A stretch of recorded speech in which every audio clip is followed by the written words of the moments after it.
These are the top 40 Linux commands you need to know, and we're gonna do this in 5 minutes, so let's get started. Locally Linux is a big place, so where are you? This is where our first command pwd comes in. Pwd stands for print working directory, and it will tell you exactly where you are. Next, if you wish to see what files are stored in your current working directory, you can use the ls or list command to see. We can also use the -l switch to give us a nice list, and we can also add the a switch to see the hidden stuff. Now if you would like to change your working directory to somewhere else, you can use the cd or change directory command, so just type in cd and then tell it where you would like to go. With cd ... we can jump back one directory, and with cd space nothing, we can get back home. Touch is the quickest and easiest way to create a file. By using the -key switch, we can also create a file in the future. And if you want to edit a file like a Linux Pro, you should use nano, so type in nano, then the file name, and boom, we're editing a file. To save your file with nano, you'll hit Ctrl+X, then press Y for yes, and finally hit enter to save. And if you're a guy who doesn't want to use nano because everyone else uses it, you can also use them.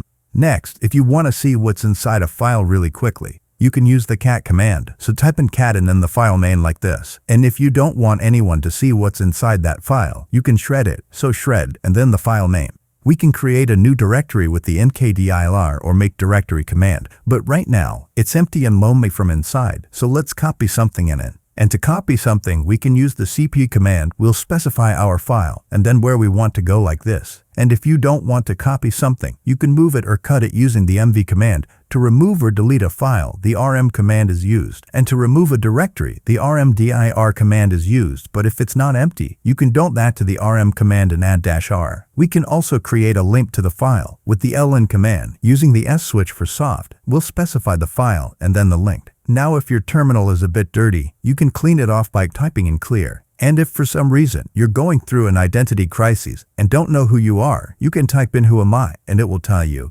And if you don't like who you are, you can change that in Linux. But to do so, let's first create a new person using the user add command and then specifying the username.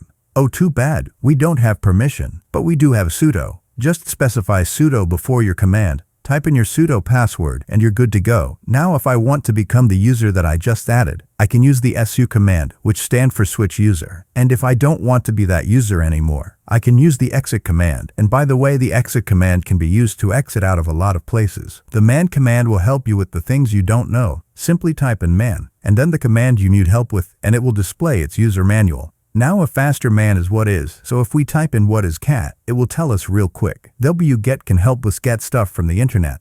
And another way to get stuff from the internet is with curl. Simply type in curl, then paste the link, and use the arrow to direct it somewhere like a file. You can use the zip command to archive files. Simply type in zip, then type in the zip file you want to create, and then what you want to zip inside.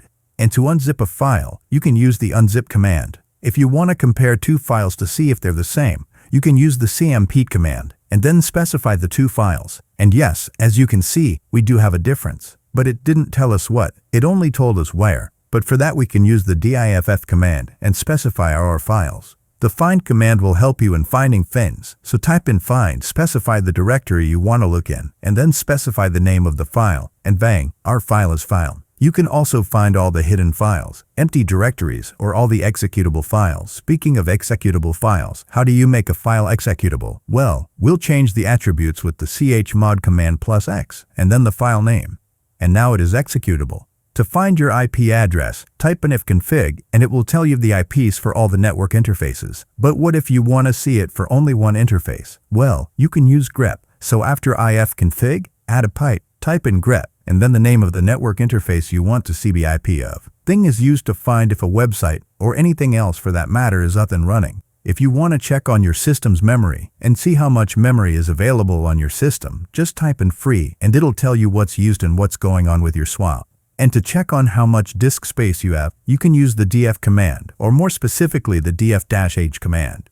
Now we've gone through a lot of commands, and if you want the history of what we did, type in history to check out. And finally, if you want a reboot, type in sudo reboot. If you want a shutdown, type in sudo shutdown. This will shut down your machine in about 1 minute. But if you want to do it now, type in -h now.